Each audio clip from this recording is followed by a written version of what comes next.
We don't get many conservation success stories at the moment, but the greater horseshoe bat is one of them. One of our rarest and most elusive mammals is making a real comeback thanks to the Vincent Wildlife Trust, the Sussex Bat Group and other conservation organisations.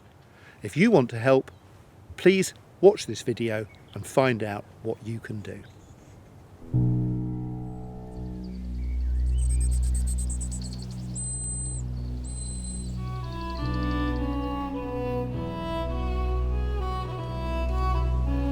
And bats went round in fragrant skies, and wheeled or lit the filmy shapes that haunt the dusk with ermine capes and woolly breasts and beaded eyes.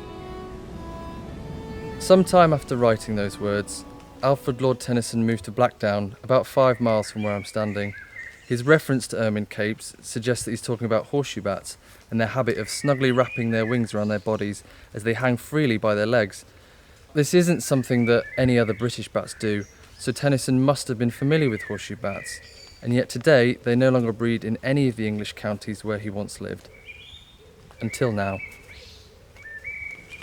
Greater horseshoe bats are one of our rarest bat species in the UK. We know that they suffered catastrophic declines during the 20th century, but the good news is that today their population is recovering. This is thanks in no small part to the effort of Vincent Wildlife Trust, who have secured and maintained a number of vital bat reserves across the United Kingdom.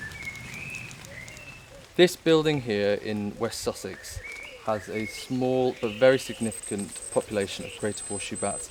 Their stronghold is the southwest of England and South Wales, so this is an incredibly significant discovery and it is very exciting. It was a Valentine's Day, February the 14th, a couple of years ago. I was doing a routine ecological survey, and as I got towards the end of the survey in the building, I had my infrared camera scanning the ceiling looking for signs of bats. So I managed to zoom in, and you're looking at a small screen on a camera in the dark, and you're just thinking, no, it can't be a greater horseshoe bat. But I got a close-up image of it and took it home and blew it up, and then I shared the image with a friend who was more expert in bats than me, and he confirmed it, and here we are. We've just felt there was a breeding colony here somewhere, so it's about 100 kilometres from the nearest breeding site for this species, and it's at least 100 years since we know that they have bred in the southeast. So it's a key site for recolonisation. This building then is quite possibly the most important greater horseshoe bat roost in Britain right now. It may be the smallest, but its significance is enormous. It's a stepping stone for the greater horseshoe bat population so that they can expand out from their southwest of England stronghold and they can recolonise their old haunts. These are places in which they have been absent for many, many years. You can see there's a lot to do. I mean, you guys have clearly done a bit of patching up. You see the water's getting in and it's getting into the lime mortar of the building, which is going to be weakening the wall as well. So it's shored up at the moment, but without that it would have just collapsed. We'd also really need to exclude any predators. We do know that cats have been in there and an owl.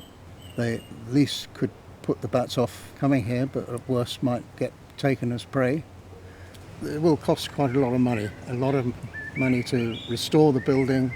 So they need breeding roosts, they need feeding roosts, and they need mating roosts, that sort of thing. So the more you can try and improve the site in that way, the more likely the colony is to succeed.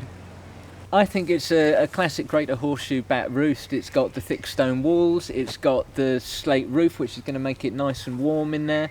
It's got fly-in access, and in the heart of the national park it is surrounded in fantastic habitat. This is perhaps the most significant find that we've had in the history of the Bat Group, which was formed in 1982.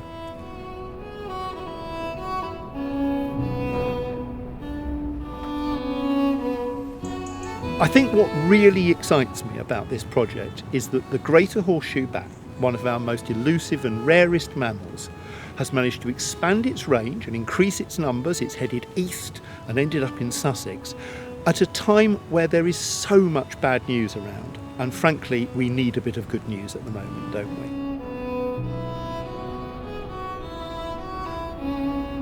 We need to secure this site in perpetuity for the bats.